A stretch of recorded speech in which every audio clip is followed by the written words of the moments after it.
Assalamualaikum warahmatullahi wabarakatuh. Perkenalkan, nama saya Rahmat Rian Hidayat, NIM 19234090. Kali ini saya akan menjelaskan materi manajemen pengetahuan untuk ujian akhir semester. Kali ini saya akan menjelaskan tentang konsep informasi, data, pengetahuan, dan manajemen pengetahuan. Yang pertama adalah data. Data adalah fakta atau angka atau hal kejadian tanpa konteks dan bersifat objektif. Sedangkan informasi adalah data yang telah diorganisasikan atau dikelola sehingga mempunyai arti. Sedangkan pengetahuan adalah kapasitas manusia atau kemampuan potensial dan aktual untuk mengambil tindakan yang tepat pada situasi yang bervariasi dan tidak pasti. Selanjutnya ada tentang penangkapan dan kodifikasi pengetahuan. Tacit Knowledge Management, yaitu proses penangkapan pengalaman dan kepakaran individual di dalam organisasi dan membuat tersedianya bagian yang membutuhkannya. Karakteristik informasi. Yang pertama, luas informasi. Luas informasi adalah seberapa luas ruang lingkup informasi tersebut. Dan kedua ada kepadatan informasi, adalah seberapa berisinya informasi yang diterima.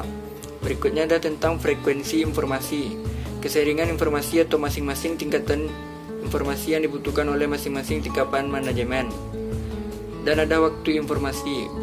Waktu informasi tentang kondisi atau situasi yang telah dilalui dan akan dihadapi oleh organisasi tersebut di masa depan. Terakhir ada sumber informasi. Sumber informasi adalah dari mana informasi tersebut dapat, yaitu sumber internal dan sumber eksternal. Siklus manajemen pengetahuan.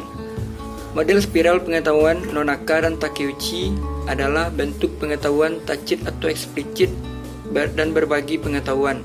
Keduanya dibutuhkan untuk menciptakan pengetahuan dan menghasilkan inovasi proses penciptaan pengetahuan. Proses penciptaan pengetahuan melalui tahapan berikut. Yang pertama selalu diawali dari individu. Yang kedua, pengetahuan personal atau privat. Yang ketiga, ditranslasi menjadi pengetahuan organisasi. Yang keempat, proses bersifat kontinu, interaktif, dan spiral. Interaksi antar pengetahuan tacit dan eksplisit.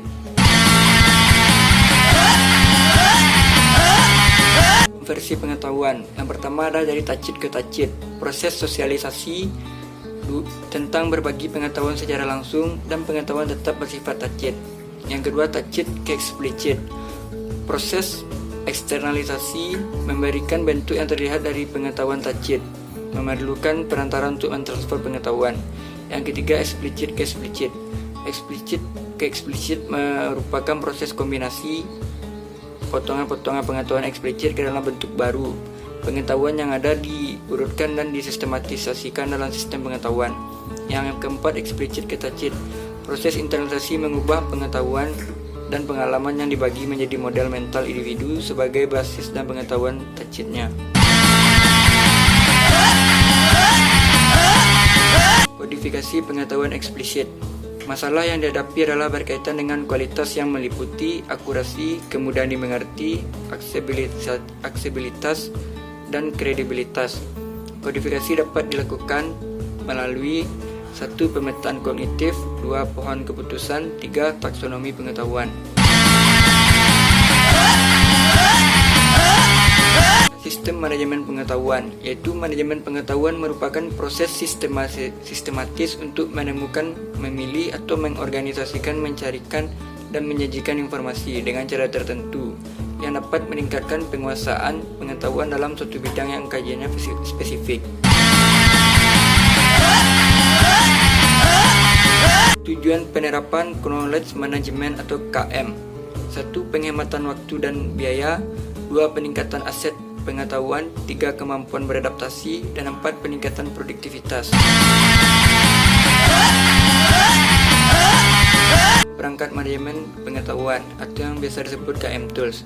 Perangkat yang digunakan untuk siklus pertama KM adalah 1. Perangkat penciptaan konten, 2. Data mining dan penemuan pengetahuan, 3. Blogs, 4. Juga ada perangkat pengelolaan konten. Yang pertama kita akan membahas bagian perangkat pengolahan konten, yaitu pengolahan konten berharga selama kebergunaan konten tersebut. Yang kedua dimulai dari penciptaan konten, penanganan perubahan dan update, penggabungan, pengambilan kesimpulan dan berakhir di pengarsipan.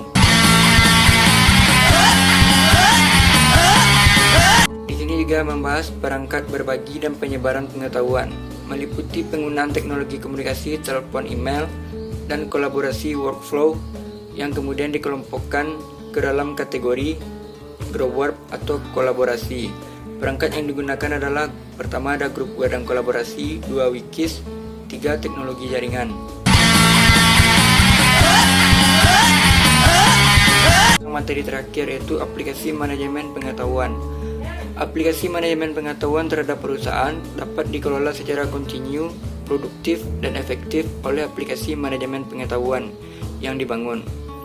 Pengetahuan perusahaan dapat diperoleh dari dokumentasi, prosedur, proses kebijakan formulir, pekerja, perilaku, hubungan antar relasi, dan kultur organisasi. Pengetahuan dapat dikelola oleh sistem melalui sistem orang dan semua orang dalam perusahaan seperti direktur, administratif, para pekerja, dan tim proyek. Baiklah, sekian, terima kasih. Hanya itu yang dapat saya sampaikan tentang materi manajemen pengetahuan ini dalam rangka ujian akhir semester. Assalamualaikum warahmatullahi wabarakatuh.